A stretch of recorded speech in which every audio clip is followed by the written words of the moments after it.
Welcome. I'm Halcyon, this is Hug Nation, and today's topic is, I'm done. I am done. I am done being upset. I'm done being angry. I'm tired of being frustrated. I'm done with despair. I'm fed up with fatalism. I don't want to live this way anymore. I do not want to be so focused on the exterior world, so focused on the climate of political pageantry and drama that I am unable to generate my own joy, to tune into my own gratitude, because I'm so dependent on this world of news, which is filled with tons of crap. The world has always been filled with tons of crap. In fact, 3 weeks ago, before the election, guess what? There was tons of crap in the world. Now, is there more crap now?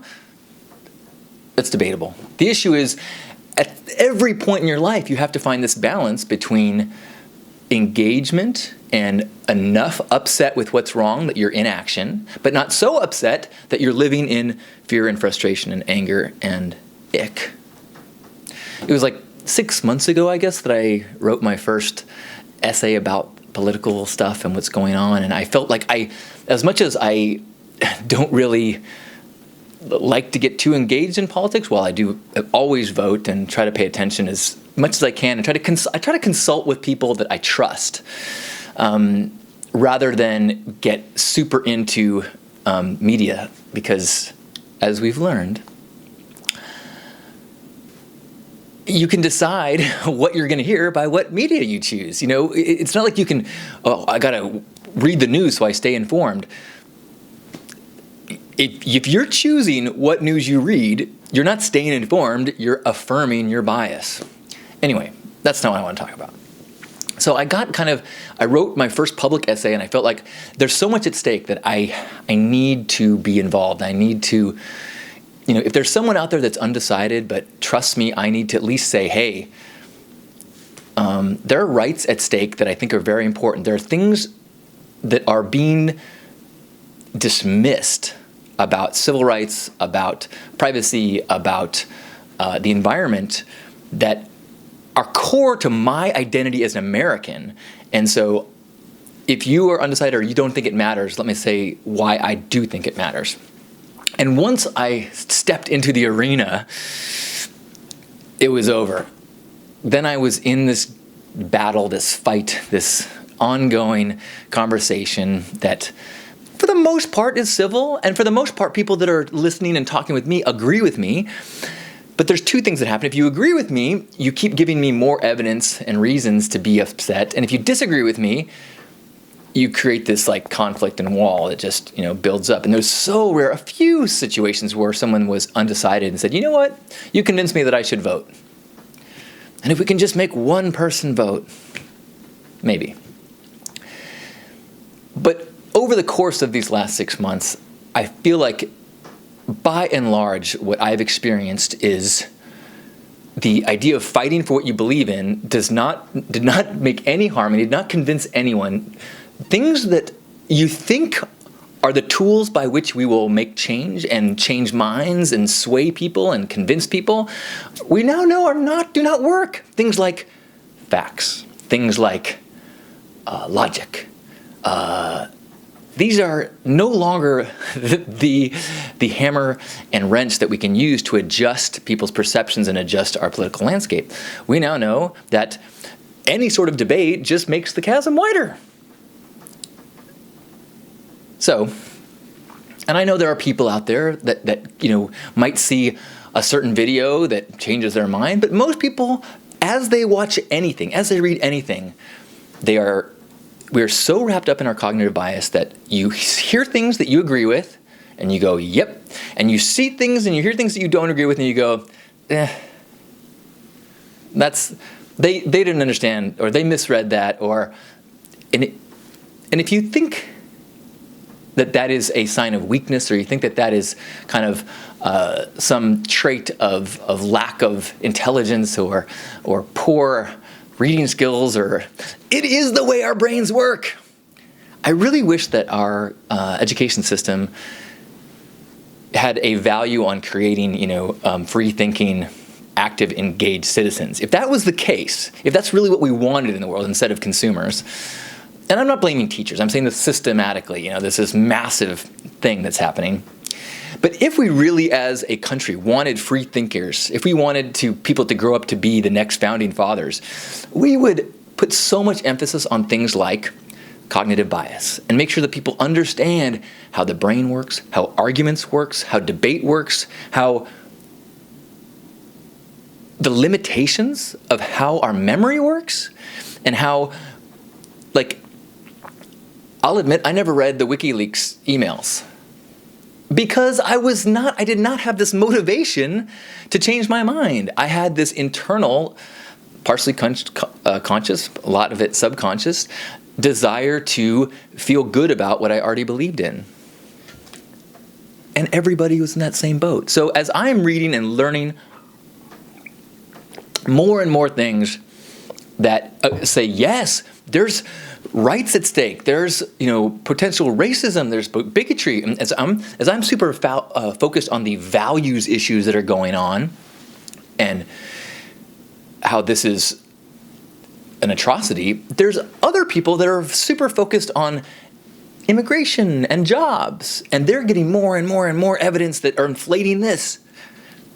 And so both of us, and all the variations in between, are paying attention to the things that we care about, and those are getting more and more and more intense, until the point that the contrast has turned so high that we have caricatures of human beings on two sides of this fence. Literally demonized. We literally had news people, I say news loosely, people who can look into a camera like I'm doing and pretend like they are reporting, saying that there are candidates who are possessed by demons, using words like pure evil, comparing to Hitler. This was the reality of our climate. This was the reality of what was going on. And it was very difficult to step away with that because it's so high drama. And it was very difficult to not pay attention to it when it was happening in social media because it's super compelling and it feels so important. I know how I felt when someone said, whatever, I'm not really paying attention. I'm like, you're not paying attention? We're sliding into fascism! And so I'm like, that's the voice that's telling me too, oh, you have to read that article. Oh my gosh, look at that headline. You need to read that. Someone just posted another, blog post about why they think this is, and so just adding more and more and more evidence of wah! You had to try very, very hard to not talk about politics in social situations over the last 6 months. I remember being at a Burning Man camp meeting, and after the camp meeting, we're all hanging out, sharing brunch and mimosas, and inevitably we start talking about Trump. And it starts getting heated, and we're kind of like almost like talking over each other, trying to add more and more examples of the horror, like one-upping. And he said he was going to do this, and that's just going to lead to this. And everybody's going to do this, and that's going to. And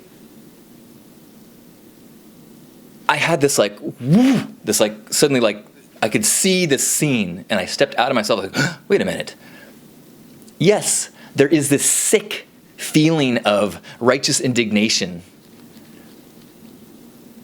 And it's kind of pleasurable. But I'm also agitated, I'm angry, and everyone that I'm talking with is in agreement. This conversation is creating anger and stirring this pot of frustration with no real purpose other than to intensify these feelings that we have. Meanwhile, we're in an environment that we intentionally drove to come together to talk about things like pink fur couches and human evolution and transformational experiences. And the minute the temptation, the dark topic of this political feud was dangled, and we started salivating, and we just and so I was like, stop! Okay. Can we talk about Burning Man? Can we talk about what we're going to do to build more LED stuff? Can we talk about our dreams? Can we talk about the magical, wonderful things? This gathering that we're having right now is so precious So much of our lives are taken up with thought routines that are either not pleasant or boring or upsetting. So the fact that there's no environment that we have in our lives that is more intended for positivity and art and creativity and support and love. So can we just slip back into that? And there was this kind of jarring, like have you ever taken an iPad away from a kid that when you pull the Trump topic away from someone's, like pulling the meat from their, oh, yes, you're right. So 2 weeks post-election, I am yelling, stop, to myself. I'm done. I've spent a lot of time recently thinking about things, thinking about what this election meant, and spending a lot of time crying. I have avoided almost all social invitations. I gained 10 pounds over the last 2 weeks. I've been trying to stay informed. I've been feeling an obligation. There's all these people talking about, we gotta fight the good fight. You gotta, stay engaged. Now is not the time to let this be the new normal. And these things all make sense, but they also kind of set this narrative that it's not okay to be okay. It's not okay to be happy. It's not okay to feel gratitude for what you have, because then you're gonna forget about all the things you don't have. And I'm like, and I believed that, and I felt that. And over the course of the last 2 weeks, I have fallen apart. I have been on this kind of constant state of depression. Every time I read more and more examples of why we're screwed, it's like I wake up, I'm drawn to this addictive stream of information, and then it snaps me into this low-grade depression. And I don't really feel like doing anything. I don't really feel like leaving the house. I don't feel like exercising. I do feel like eating some candy or watching some Netflix. And so I am deciding that story, that requirement to stay upset and to stay focused on what's wrong, does not serve me. That does not make me into a powerful warrior. I am not in a place where I can do good in the world when all I want to do is eat candy and lie in my bed. And before this election, I felt like I was pretty good at practicing gratitude. And even while I was focused on everything good in the world, I still tried to do good in the world. I think that's possible. I think you can, at the same time, say everything's amazing and then go, oh, and I want to make this better. That's the whole Burning Man concept, right? I think Burning Man's amazing. It's the greatest place in the world. And the whole time I'm there, I want to try to make it better for everybody. Now, there are some people that go around Burning Man and go, oh, this sucks. It used to be better. Oh, man, this is lame. I guess. Maybe that's motivating to some people. And I actually have to agree, maybe acknowledge that some people, the fight fires people up. The fight makes people go, yeah, all right, I'm like, this makes me feel alive.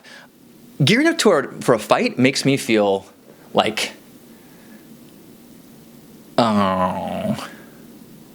because my intellect or my mind goes to, where does a fight leave? Even if I win a fight, I now have an opponent that's angry and upset that eventually will rebound and want to fight back. And I look at the conversations over the last 6 months and I go, has conflict, has debate, has argument, has fighting fixed any of that? Not to say that there isn't ways to fight, but just the mentality of being at war doesn't stop hatred and fear. It just makes hatred and fear greater. So yes, we should be fighting. People that are on the front lines at the Dakota Access Pipeline, God bless those people. And that is a way that I want to stay engaged enough to know that this is important, and stay upset enough that I'm still doing things about it, giving money, spreading the word, watching information that might be hard to access or I might have access to that I can then share. I downloaded some videos last night, some live ones that were happening, and then reposted them so that I could share them with people that I know that are not on Facebook and that are not a part of my, West Coast crystal chakra hooping Burning Man world. So yes, I'm not saying la la la, I'm done with the world, everything is perfect. I'm saying the world is awesome and fucked up, just like it's always been. Maybe maybe it's a little more fucked up and it's gonna get more fucked up. But I want to be a warrior of love. And not only is it just possible, I think, to be living in joy and being of service to make the world a better place, I think it's the only way that I can do it. So, I will support those of you who are more aggressively fighting, and I will find ways to be a warrior of love. But I am going back to the core teachings that, if I've ever said anything that made sense, is that there's always good and bad. There's always crap or cone. There's always laughing babies, and there's always people that don't like you. And I have been in the situation lately where I set down my ice cream cone, and all I could do was, oh God, oh God. Oh my God, oh my God, let me smell yours. Oh my God, oh my God, oh my God, there's nothing for shit for the next. Yes, there is more shit on the ground. Our path ahead will have a lot of shit to walk around. There are dogs that need to be disciplined. There are things we need to probably do. And then when that action is taken, when that work is done, back to cone for me. My grandpa wrote a letter to his congressman every day. And then as soon as he hit send, he went back to going, wow. I want to be there. I'm ready to return to joy. I'm done. So now it's time to begin. Wherever you are in your headspace, I honor that. I recognize that. I am not saying that anything that you are feeling is wrong or irrational in any way. I'm saying that for me, self-care is important so that I can be of service to the world. And part of my self-service or my self-care right now is allowing myself to not read every article, allowing myself to skip videos that I know are going to upset me, allowing myself to check in periodically on the news of the day and the Trump presidency, but not feeling an obligation to live in a state of what's happening now, what's happening now, what's happening now, what's happening now. Because the now, right now, it's perfect. And my body is pumping blood. There's bone marrow making white blood cells. They're fighting off this bad microbes, and my muscles are working. That coffee tastes amazing. Connecting with you is miraculous. The fact that I'm conscious to even ponder these ideas, what a gift. And I want to remember and focus on the gifts so that I can have the strength to make the dream come true. Thank you for being a part of this magical world that we're going to keep making better and better and better. I love you.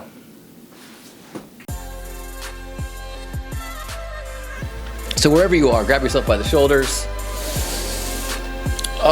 And let go of all of the anger, let go of all of the us, them, let go of all the labels and identities and all the things you need to do and all the things undone, all the injustice. Just slip into this now moment. On behalf of Grandpa Caleb and all the Love Warriors, happy Hug Nation.